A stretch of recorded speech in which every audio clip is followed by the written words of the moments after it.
It looks incredible. What can we expect from this version? I think this is a very fresh take on Great Expectations. It's obviously been done a lot, but Stephen has just done an amazing job with the scripts and really made it his own. So yeah, I hope everyone's just entertained. You could get a sense of that sort of Peaky Blinders-ness of it then, couldn't you, if that's a word?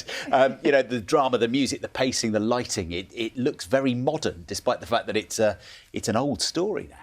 Yeah, definitely. I think that was definitely that was something we talked about a lot when we were filming it, was trying to make it feel kind of contemporary within this period setting.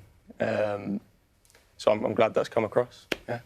And when you first were talking about this role, I don't know if they approached you or you went for an audition, I don't know how it worked, but did you think, you know, how do I make this new?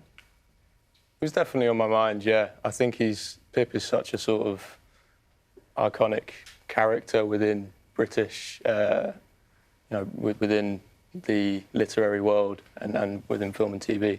It was definitely, I wanted to make it my own, and I think that's it's helpful to try and make it your own so you don't feel the pressures of having to match up to anyone else's version of it. And how do you do that? Couldn't tell you. I mean, it's really just trying to kind of going through and trying to bring it as close to a real character as possible.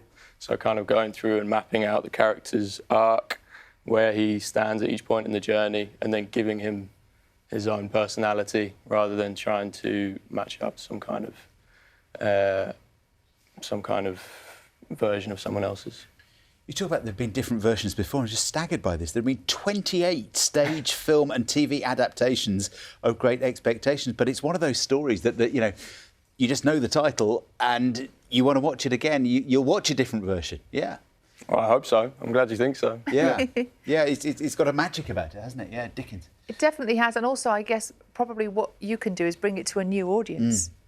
Yeah, that's who haven't seen it for, you know, who've never seen it before. Yeah, definitely. I think that is the hope. I think it can be really tricky to get younger audiences and new audiences to read Dickens and some more of these kind of classic writers, because some of the language can feel so